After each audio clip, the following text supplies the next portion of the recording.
Hai, Assalamualaikum. Cerita pasal kebangkitan selepas mati ni menyebabkan kita berfikir, bagaimana kita akan dibangkitkan? Ke manakah kita akan dibangkitkan? Macam mana keadaan kita pada hari kiamat itu? Hari kiamat ni pasti datang. Masa tu, kita semua ni manusia akan berkumpul di padang mahsyar dan akan mempertanggungjawabkan amalan ibadah kita atau sebaliknya semasa kita hidup di dunia dulu. Allah Subhanahu Wa Taala berfirman dalam Al-Quran surah Ibrahim ayat 48 mengenai padang mahsyar yang bermaksud iaitu pada hari ketika bumi diganti dengan bumi yang lain, dan demikian pula langit dan mereka berkumpul di padang mahsyar menghadap Allah yang Maha Esa dan Maha Perkasa. Padang mahsyar ni tempat berkumpulnya semua manusia setelah hari kiamat. Itu digambarkan sebagai tanah rata yang berwarna putih. Maksudnya belum ada yang tinggal di situ. Berdasarkan hadis riwayat Muslim dan Bukhari, Rasulullah sallallahu alaihi wasallam bersabda, "Yushirun nasu yawmal qiyamati ala ardi bayda'a afra'a kakursatil naqi laysa fiha alamun li ahadin." Rawahu Muslim. Wa riwayat al-Bukhari qala sahlan aw ghayruhu laysa fiha ma'lamun li ahadin. Maksudnya, pada hari kiamat, manusia dikumpulkan di atas tanah yang rata seperti putih-putih yang kosong dan kering, dan tidak ada pengaturan tentang siapa pun di dalamnya. Padang mahsyar adalah salah satu fasa peristiwa hari kiamat. Jadi, di sanalah nanti di padang mahsyar kita akan dikumpulkan dari zaman Nabi Adam AS sampai orang terakhir dikumpulkan oleh Allah SWT. Jadi Al-Quran menggambarkan situasi kita ketika itu, bagaimana kita dibangkitkan dan diadili di padang mahsyar.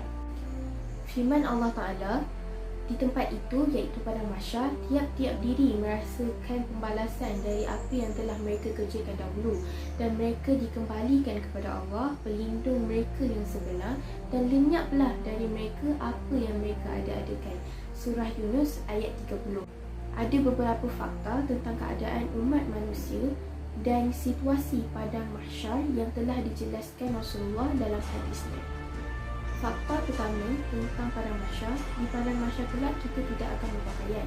Aisyah radhiyallahu anha berkata, aku mendengar Rasulullah SAW bersabda bahawa manusia akan dikumpulkan di padang mahsyar tanpa alas kaki, tanpa bersunat dan tanpa berpakaian. Jadi Aisyah pun bertanya kepada Rasulullah, wahai Rasulullah, adakah laki-laki dan perempuan akan memandang satu sama lain? Lalu Rasulullah pun menjawab, wahai Aisyah, masalah yang akan dihadapi lebih penting dari sekadar melihat satu sama lain. Seterusnya, fakta kedua tentang padang mahsyar, didekatkan matahari. Ketika kita di padang mahsyar, didekatkan matahari itu, satu batu dari kita menyebabkan kita ni mengeluarkan peluh sehingga menenggelamkan manusia kita mengikut amalan masing-masing. Sedangkan matahari di dunia berjarak 140 juta kilometer, terasa bahaya, apatah lagi satu batu dari kita di padang mahsyar pula. Disebabkan begitu dekatnya matahari dengan kita pada hari itu, kita ni akan berpeluh. Jadi ada di antara mereka yang berpeluh hingga ke lutut, ada yang sampai hingga ke pinggang, ada yang ditenggelamkan oleh peluhnya sendiri sehingga ke mulut. Fakta yang terakhir, naungan Allah. Bagaimanapun pada hari kiamat kelak, Rasulullah SAW bersabda, tidak akan ada sesiapa pun yang akan mendapat perlindungan daripada Allah kecuali 7 golongan, iaitu yang pertama, pemimpin yang adil. Yang kedua, pemuda yang sentiasa menyibukkan dirinya beribadah hanya kepada Allah. Yang ketiga, seseorang yang hatinya terikat pada masjid. Yang keempat, dua orang yang saling mencintai hanya kerana Allah, berkumpul dan berpisah juga kerana Allah. Yang kelima, seseorang yang bersedekah dengan menyembunyikannya sehingga tangan kirinya tidak tahu apa yang diinfakkan oleh tangan kanannya. Yang terakhir, yang ketujuh, seseorang yang berzikir kepada Allah ketika sendiri sehingga mengalirkan air matanya basah kerana menangis. Baiklah, seperti yang kita ketahui, masa hari kebangkitan adalah hari yang di mana kita dibangkitkan dari alam kubur. kita dipersoaljawabkan oleh para malaikat yang bertugas di alam kubur. Dan jika anda ingin ketahui, jika nanti kita dibangkitkan, kita akan berpisah dengan 12 barisan. Baiklah, jika anda ingin ketahui barisan pertama. Barisan pertama diiringi dari kubur dengan tidak bertangan dan berkaki. Keadaan mereka ini menjelaskan bahawa mereka itu adalah orang-orang yang ketika hidupnya menyakiti hati jirannya, maka balasannya dan tempat kembalinya adalah neraka. Barisan yang kedua adalah mereka yang berbentuk babi hutan. Mereka itu adalah orang yang ketika hidupnya meringankan solat, meninggalkan solat, dan maka kembalinya adalah neraka. Barisan yang ketiga, mereka adalah berbentuk keldai, sedangkan perut mereka penuh dengan ular dan kalajengking. Itu bermakna mereka ini adalah waktu hidupnya susah membayar zakat, maka balasan mereka adalah neraka. Barisan yang keempat diiringi dari kuburnya dalam keadaan darah seperti air pancutan keluar dari mulut mereka. Ini bermakna mereka ini adalah orang yang berdusta di dalam jual beli, maka balasan bagi terhadap mereka adalah neraka.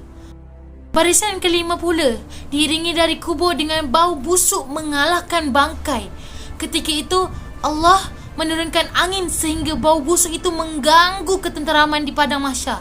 Ini bermakna mereka adalah orang yang menyembunyikan perlakuan derhaka kerana takut akan ketahui oleh seluruh manusia. Yang keenam, diiringi dari kubur dengan keadaan kepala mereka terputus dari badan. Ini bermakna mereka adalah orang yang menjadi saksi palsu, maka inilah balasan mereka, pergi ke neraka. Na'udzubillahi min zalik. Semoga kita menjauhkan dari semua barisan-barisan ini. Baiklah, kita sambung. Barisan yang ketujuh. Barisan yang ketujuh diiringi dari kubur tanpa mempunyai lidah dari mulut. Allahu Akbar. Boleh bayangkan tak, kita berjalan tanpa mempunyai lidah di mulut? Adalah nanah dan darah dari mulut kita. Itu bermakna orang yang enggan memberi kesaksian di atas kebenaran, maka inilah balasan mereka adalah tempatnya neraka. Barisan yang ke-8 diiringi dari kubur dalam keadaan terbalik, kepala di bawah, kaki di atas. Boleh bayangkan, kepala di bawah, kaki di atas. Mereka adalah orang-orang yang berbuat zina, maka balasan bagi mereka adalah tempat adalah neraka. Barisan yang ke-9 diiringi dari kubur dengan wajah hitam, gelap dan bermata biru, sementara di dalam hatinya ada api yang membara, yang gemuruh. Itu berarti mereka itu adalah orang yang makan harta anak-anak yatim, maka mereka dimasukkan langsung ke dalam api neraka. Barisan yang ke-10 diiring dari kubur dalam keadaan tubuh mereka penuh dengan sopak dan kusta. Na'udzubillahi min zalik. Itu berarti mereka adalah orang yang derhaka kepada kedua ibu dan ayahnya. Terakhir, barisan yang ke-12, mereka diiringi dari kubur dengan wajah bersinar bercahaya, subhanallah, laksana bulan purnama. Mereka melalui titisan sirat seperti kilat. Datanglah suara dari sisi Allah yang maha pengasih lagi maha pengampun. Mereka adalah orang yang beramal saleh. Para ulama awal yang mengasas ilmu ini ialah Imam Al-Ghazali, Imam Abul Fidak dan beberapa tokoh dari ahli sufi. Eskatologi ini juga didokumentarikan sebagai ilmu fitan. Dalam teori Islam, setiap individu muslim itu wajib mempercayai bahawa akan ada kehidupan selepas kematian. Allah juga berfirman dalam surah Ibrahim ayat 27. Allah meneguhkan yakni iman untuk orang-orang yang beriman dengan ucapan yang teguh, iaitu al-qalbu as-sabit di dunia dan di akhirat. Allah juga menyesatkan orang-orang yang zalim dan Allah berbuat apa yang Dia kehendaki. Melalui ayat ini, Al-Bara' menyatakan bahawa ayat ini diturunkan tentang azab kubur dan menceritakan tentang keadaan yang terjadi di alam kubur. Hadis sahih riwayat An-Nasa'i. Seterusnya kita beralih kepada teori agama Hindu.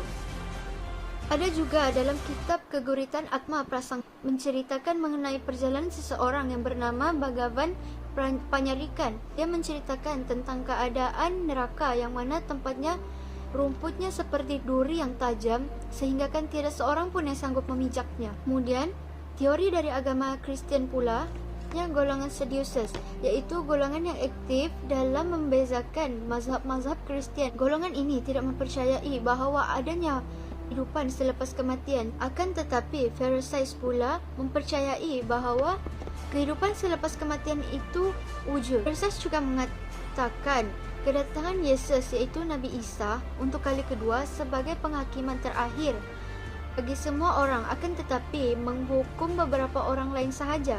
Sementara Veteris penuh percaya bahawa benda itu telah terjadi. Teori yang terakhir, teori Yahudi.